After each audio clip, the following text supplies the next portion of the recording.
અમારા વિરોધીઓ એ ક્યારેક ઈવીએમના ઉપર ઠીકરા ફોડે છે, ક્યારેક જુદી જુદી બાબતો કરે છે.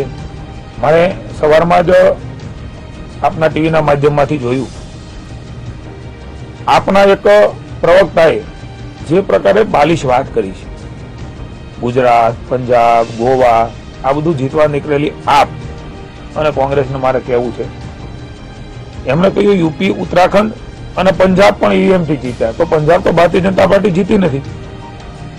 કે પોતે જયારે 70 માંથી 67 સીટો જીત્યા ત્યારે ક્યારે ભારતીય જનતા પાર્ટી એવું કહ્યું નથી કે ઈવીએમમાં ગડબડી છે. ચૂંટણી પંચની વ્યવસ્થાઓ પર આશંકા કરવી કે મને એમ છે લોકશાહી ઉપર કઠોરાઘાત છે. ચૂંટણી પંચ એ સ્વાયત્ત છે, એમની રીતના નિર્ણય કરતું હોય છે અને હાર સ્વીકારી અને જનતા જનાર્દનનો આદેશ એમણે માથે ચડાવવો જોઈએ. આ સૌથી પહેલા તો કાર્યકર્તાઓનો ખૂબ ખૂબ ધન્યવાદ આપીશ, જનતાનો હું આભાર વ્યક્ત કરીશ. અને સ્વાભાવિક છે, અમારા રાષ્ટ્રીય અધ્યક્ષ અમિત શાહજી એક ચાણક્ય છે રાજનીતિના, અને વિકાસના મુદ્દાને લઈને જે પ્રધાનમંત્રી નરેન્દ્ર મોદીજી ચાલ્યા છે, તો પંચાયતથી લઈને પાર્લામેન્ટ સુધી વિકાસ વિકાસ વિકાસ છવાઈ ગયો છે. અને જેના લીધે દિલ્હીમાં લોકોએ અમારા ઉપર વિશ્વાસ રાખ્યો ને આટલી મોટી જીત આપી. હું ખૂબ આભાર વ્યક્ત કરું છું. ઈવીએમ ખરાબ નથી, કેજરીવાલનું મગજ ખરાબ થઈ ગયું છે, એના કર્મો ખરાબ હતા એટલે આવું રિઝલ્ટ આવ્યું. આવું ન કરવું જોઈએ.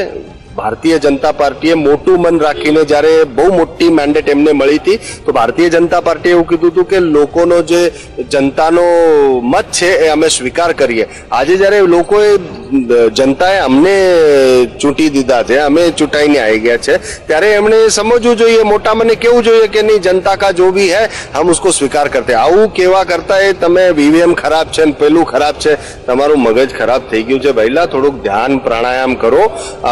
ઇન્ટરનેશનલ યોગા ડે આવી રહ્યો છે, થોડુંક વ્યાયામ કરો, મગજ સારું થશે, ઓક્સિજન મળશે મગજને તો સ્વસ્થ ચાલશે. તો આવા આરોપ प्रत्यारोप बारे आवशो.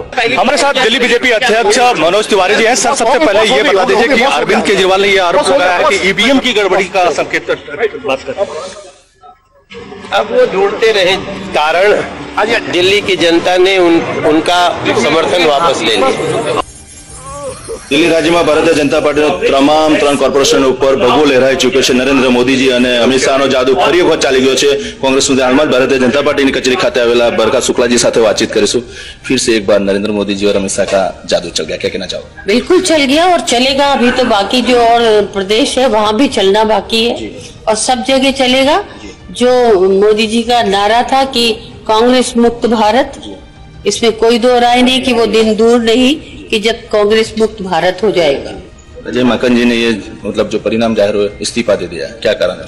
सही इस्तीफा दिया, उनको बहुत पहले देना चाहिए था और हट जाना चाहिए था, क्योंकि वो इस काबिल नहीं है कि वो प्रदेश के अध्यक्ष बने. उन्होंने जिस तरह से कार्यकर्ताओं की अनदेखी करी है, आज सारी महिलाएं आप उनके खिलाफ खड़ी हुई है. आज जो आधी आबादी इस देश की है वो महिलाओं की है. माँ बीवी का देश है. जब यहाँ की महिला जाग जाती है तो देश को बदलना तो पड़ेगा ही. राहुल जी की बहुत आलोचना की है, बहुत गुस्से में हो आप राहुल जी के सामने और बहुत सारे आरोप लगाए, क्या कहना चाहोगे? नहीं, गुस्से की बात नहीं है. देखिए, बात यहाँ पे उसूलों की है. कार्यकर्ता रीढ़ की हड्डी होता है. अगर आप कार्यकर्ताओं की पीठ पे चढ़ के अपने आप को युवराज बनाएंगे तो आपका खत्म होना लाजमी है. आप खत्म हो जाएंगे. वो केजरीवाल और अजय माकन और राहुल गांधी जी तीनों को ले लो.